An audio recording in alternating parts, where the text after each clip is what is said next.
प्यार की लपटें। रिया 22 साल की एक लड़की जिसके चेहरे पर मासूमियत और आंखों में जलती हुई वासना का अनोखा संगम था। दिल्ली के एक पॉश इलाके में रहने वाली रिया बाहर से देखने में एक आम कॉलेज गोइंग लड़की थी। जीन्स, टी शर्ट और कंधे पर लटकता बैग, लेकिन उसके भीतर कुछ और ही चल रहा था। उसके मन में एक भूख थी जो न खाने से मिटती थी न सोने से। ये वासना की भूख थी, शारीरिक सुख की, प्यार की और उस एहसास की जो उसे हर रात बिस्तर पर तड़पने को मजबूर करता था। रिया की जिंदगी में सब कुछ था, पढ़ाई, दोस्त, पैसा, लेकिन फिर भी कुछ अधूरा सा लगता था। रातें उसके लिए सबसे मुश्किल होती थी।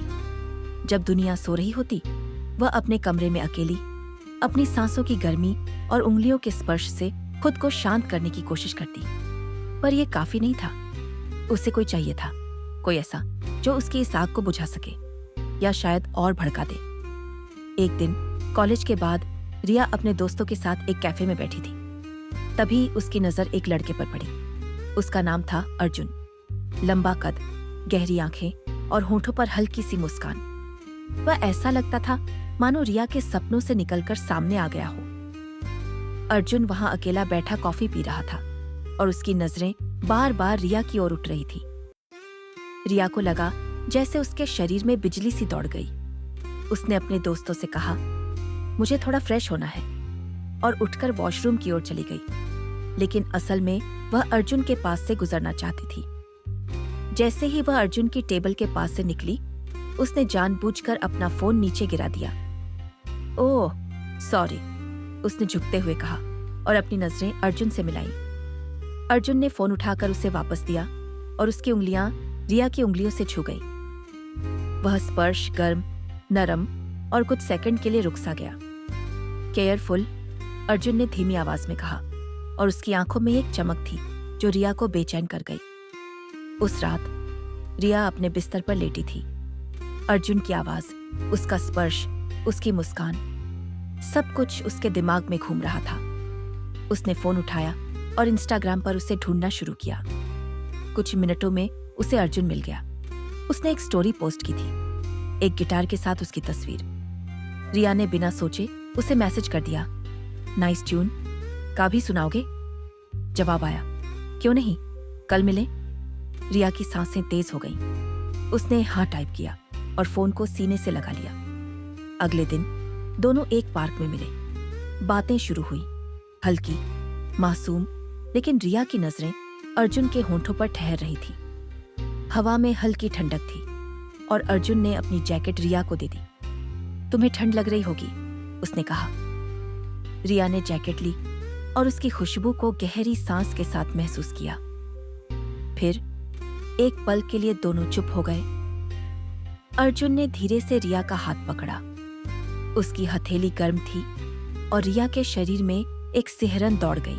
रिया, अर्जुन ने कहा, तुम कुछ अलग हो। रिया ने उसकी ओर देखा और जवाब दिया, और तुम वही हो जिसकी मुझे तलाश थी। उस पल पार्क की बेंच पर दोनों एक दूसरे के इतने करीब आ गए कि उनकी सांसें आपस में मिलने लगी। अर्जुन का हाथ रिया की कमर पर सरक गया और रिया ने विरोध नहीं किया। उसकी आंखें बंद हो गईं और पहली बार उसे लगा कि उसकी भूख को कोई समझ रहा था। पार्क की उस बेंच पर अर्जुन और रिया के बीच की खामोशी अब टूट चुकी थी। अर्जुन का हाथ रिया की कमर पर था और रिया की सांसें तेज चल रही थी। उसने अपनी आंखें खोली और अर्जुन की गहरी नजरों में खो गई। यहाँ नहीं, रिया ने धीरे से कहा। उसकी आवाज में एक मादक सी कशिश थी। अर्जुन ने मुस्कुराते हुए कहा, तो फिर कहाँ? रिया ने जवाब नहीं दिया, बस उसका हाथ पकड़ा और उसे उठाकर पार्क के बाहर की ओर चल पड़ी। दोनों अर्जुन की कार में बैठे। रिया की नजरें बाहर की ओर थी, लेकिन उसका दिमाग अर्जुन के स्पर्श को बार बार महसूस कर रहा था।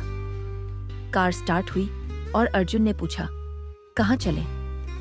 रिया ने उसकी ओर देखा, अपने होंठों को हल्का सा काटते हुए कहा, कहीं जहां सिर्फ हम हों।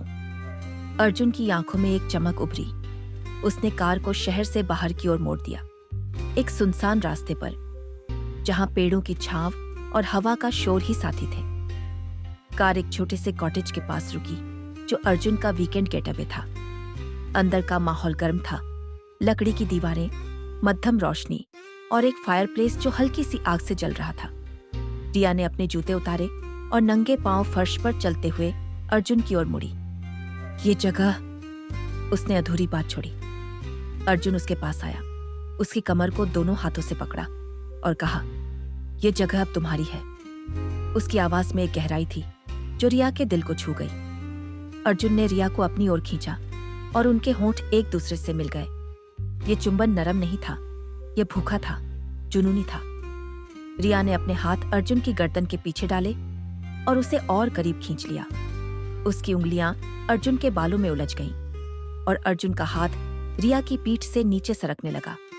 रिया के शरीर में एक आग सी जल रही थी और वह चाहती थी कि यह आग और भड़के। उसने अर्जुन की शर्ट के बटन खोलने शुरू किए और अर्जुन ने उसकी टी शर्ट को धीरे से ऊपर उठाया। कपड़ों के साथ साथ उनकी सारी झिझक भी उतर रही थी। फायरप्लेस की रोशनी में दोनों एक दूसरे के सामने थे, नंगे, बिना किसी दीवार के। अर्जुन ने रिया को अपनी बाहों में उठाया और उसे पास के सोफे पर लिटा दिया। उसकी नजरें रिया के शरीर पर घूम रही थी, जैसे कोई कलाकार अपनी सबसे खूबसूरत कृति को निहार रहा हो। तुम खूबसूरत हो, उसने कहा, और रिया ने जवाब में उसका चेहरा अपने हाथों में लिया और उसे फिर से चूम लिया। इस बार चुंबन और गहरा था और उनके शरीर एक दूसरे से लिपट गए। रिया की सांसें, अर्जुन की धड़कनें, सब कुछ एक लय में चल रहा था। उस रात कॉटेज की दीवारों ने उनकी वासना और प्यार का मिश्रण देखा। हर स्पर्श में रोमांस था, हर नजर में जुनून। रिया को पहली बार लगा कि उसकी भूख मिट रही थी, लेकिन साथ ही वह और बढ़ भी रही थी। अर्जुन का हर चुंबन, हर गर्म सांस उसे और पागल कर रहा था। सुबह तक दोनों एक दूसरे में खोए रहे और जब सूरज की पहली किरण खिड़की से अंदर आई, रिया अर्जुन की छाती पर सिर रखकर लेटी थी। उसने धीरे से कहा, यह खत्म नहीं होना चाहिए। अर्जुन ने उसकी ओर देखा और कहा, यह अभी शुरू हुआ है। दिन बीतने लगे। रिया और अर्जुन अब हर वीकेंड उस कॉटेज में मिलते। हर मुलाकात में उनका प्यार गहरा होता और उनकी वासना नई ऊंचाइयों को छूती। कभी वे फायरप्लेस के पास घंटों एक दूसरे को चूमते, कभी बारिश में बाहर नाचते और भीगते। एक दिन अर्जुन ने रिया को एक लाल रंग की साड़ी गिफ्ट की। इसे पहनकर मेरे सामने आओ, उसने कहा। रिया ने साड़ी पहनी, हल्की, पारदर्शी और उसकी कमर को खूबसूरती से उभारती हुई। जब वह अर्जुन के सामने आई, अर्जुन की सांसें थम गईं। उसने रिया को अपनी ओर खींचा और साड़ी के पल्लू को धीरे धीरे खिसकाया। उस रात उनकी नजदीकी में एक नया रंग था, प्यार का, वासना का और कुछ ऐसा जो दोनों को एक दूसरे का गुलाम बना रहा था। लेकिन यह कहानी सिर्फ सुख की नहीं थी। एक दिन रिया को अर्जुन का फोन आया। उसकी आवाज में एक अजीब सी बेचैनी थी। मुझे तुमसे कुछ कहना है, उसने कहा। रिया का दिल धक से रह गया। क्या यह प्यार अब टूटने वाला था या फिर उनकी वासना को कोई नया मोड़ मिलने वाला था? उसने फोन काटा और अर्जुन से मिलने निकल पड़ी, अपने मन में सवालों का तूफान लिए। रिया ने अर्जुन का फोन काटते ही अपनी कार की चाबी उठाई और कॉटेज की ओर चल पड़ी। उसका दिल तेजी से धड़क रहा था। अर्जुन की आवाज में जो बेचैनी थी वह रिया को परेशान कर रही थी। क्या वह उससे कुछ छिपा रहा था? क्या उसका प्यार अब ठंडा पड़ने लगा था? या फिर उसकी वासना ने किसी और को अपनी गिरफ्त में ले लिया था? ये सवाल रिया के दिमाग में चक्कर काट रहे थे और उसकी आंखों में अनचाहे आंसू उमड़ आए। कॉटेज पहुंचते ही रिया ने दरवाजा खटखटाया। अर्जुन ने दरवाजा खोला, लेकिन उसकी आंखें नीची थीं। हमेशा की तरह उसकी मुस्कान गायब थी।